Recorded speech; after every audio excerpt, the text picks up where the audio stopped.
And coalition talks are intensifying as time is working against the Government of National Unity to be formed and announced. Recently, Build One South Africa, alongside the United Democratic Movement and other small parties, have written to Chief Justice Raymond Zondo to facilitate a meeting on a Government of National Unity.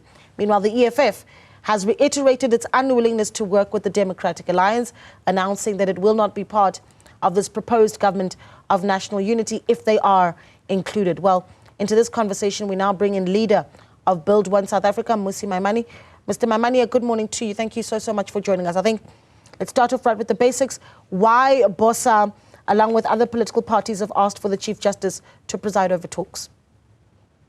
Yeah, good morning. And let me, before we get into South Africa, send my deep condolences to the people of Malawi. It's a democracy not far from us, and they've suffered an incredible loss. And to the family of the Deputy President and all the victims of that plane crash, I send my deep condolences. I just think it's a loss for the region, and we should collectively mourn and collectively send our condolences to Malawi.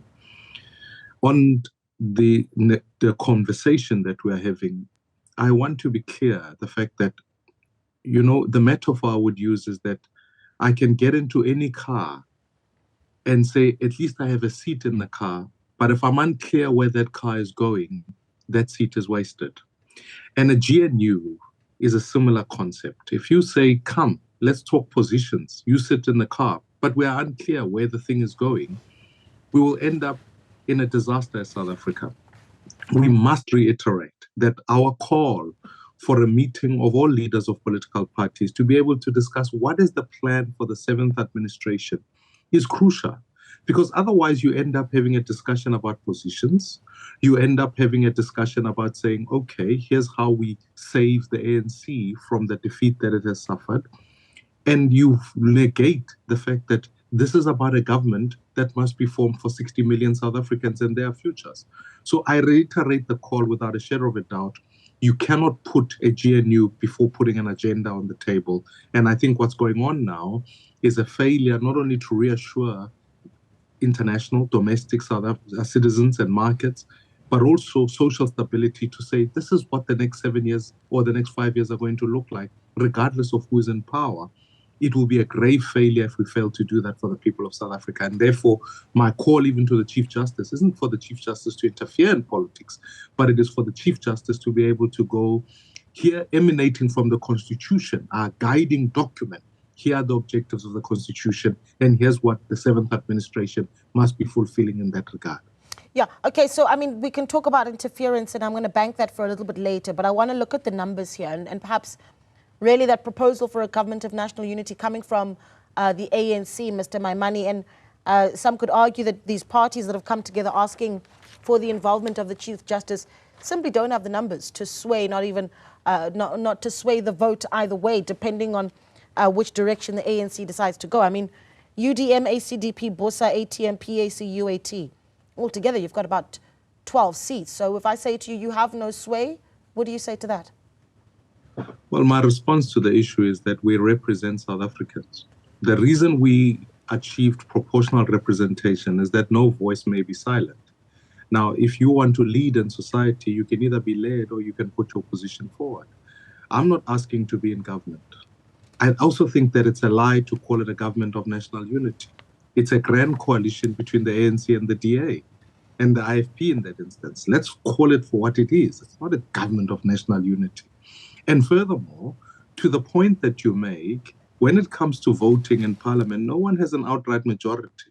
So whether you've got 1 or 2 seats or 5 or 10, those seats are going to count when we have to pass a budget, when we have to agree on pieces of legislation. So it's important that as society, for the first time ever, we are going to have a parliament that finally all voices are equal. Because previously you had a majoritarian culture where in a majoritarian culture, the ANC could simply say a swimming pool is a fire pool, and they could vote to say that that is the case. Today, they can't. They can't vote just on Palapal. They can't just vote on acts of state capture. Now, suddenly, you are going to have a contestation. Lastly, I want to say, when every member of parliament, even if the person arrives alone, takes an oath or as it will be on Friday, they are an equal member of parliament. That includes MK. And so whether you and I might talk about how many numbers those are, the reality is that in a strict proportional representative system, we have to recognize the voices of all South Africans. And I think one of the other things that I want to emphasize, just in closing to this point, is that you can't have a government without accountability. We have to build a formidable opposition so that we can hold the checks and balances. Otherwise, you have a democratically elected dictatorship. And I'm trying to avoid a situation where this grand coalition between the ANC and the DA governs with impunity. We have to hold it accountable. What do you say to the view, though, Mr. Maimane, that says, to some extent, what you're asking for, along with these other parties, is for the intervention of Chief Justice, for instance, is again what we've talked about in the country for years, politics relying too much on the work of the courts for politics to be able to do what they're supposed to do. I mean, essentially, what we're doing right now is deciding who runs legislature and cabinet, and that those are the responsibilities of legislature and cabinet. Once you start including the Chief Justice, you're asking for the third arm of state to get involved. So what happens to separation of powers? Both those entities are dysfunctional at this point in time. There is no Speaker of the National Assembly that's elected. There's no president effectively that has been voted in by the National Assembly. And in the same way as a judge is appointed through parliamentary processes, in this instance, I'm not asking the Chief Justice to tell us what to do. I'm asking him to facilitate a meeting that ensures that any agreement is consistent with the Constitution. The Chief Justice may very well agree that actually they are not ideal and let's put someone else on the table who is a neutral arbiter. The point that cannot be lost in this instance is that 60% of South Africans actually did not vote for the ANC. So for us to simply tell South Africans that the ANC is the only option to provide us with leadership is also being disingenuous to the people of this country. We need a plan that is workable, that is legally binding, that is constitutionally affirming, and the vision espoused in the Constitution. I would also welcome former Deputy Chief Justice Dikgang Moseneke to convene this process. It wouldn't be legal overreach. It is about ensuring that we have a plan that articulates what is the vision for South Africa. But at this point in time, if I ask you an honest rhetorical question, which manifesto is governing the government of national unity, as it's so called? It's clear that it will be the ANC's manifesto. And if that is the ANC's manifesto, have we not lived through 15 years of ANC government? Or 30 years? And here's where we are today.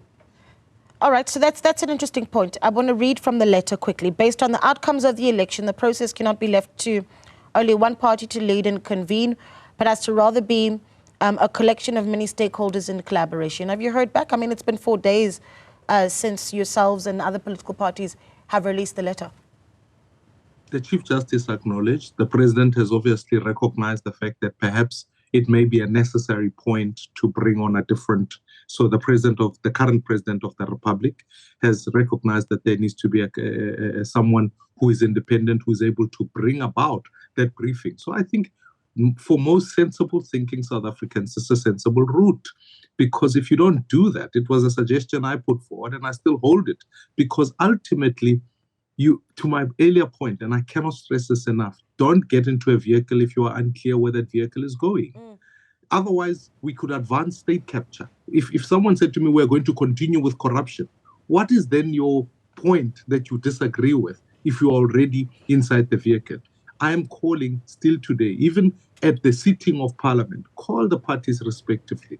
Let's have a conversation about where this country needs to go. Okay. Our failure to do that will fail the people of this country. Yeah, you keep making this analogy of, once you've got a seat in the car, and I wonder if this comes from a place where BOSA itself finds itself not in this, proverbial car that you're talking about. I mean, you say what we're seeing in front of us is a coalition between the ANC and the DA and not a government of national unity.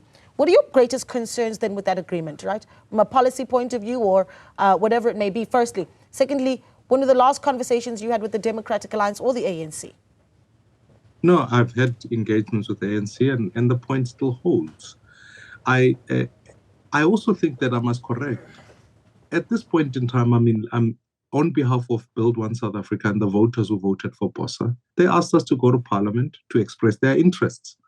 Their interests are building One South Africa, making sure ESCOM, the lights stay on, and we build a safe society that educates our kids.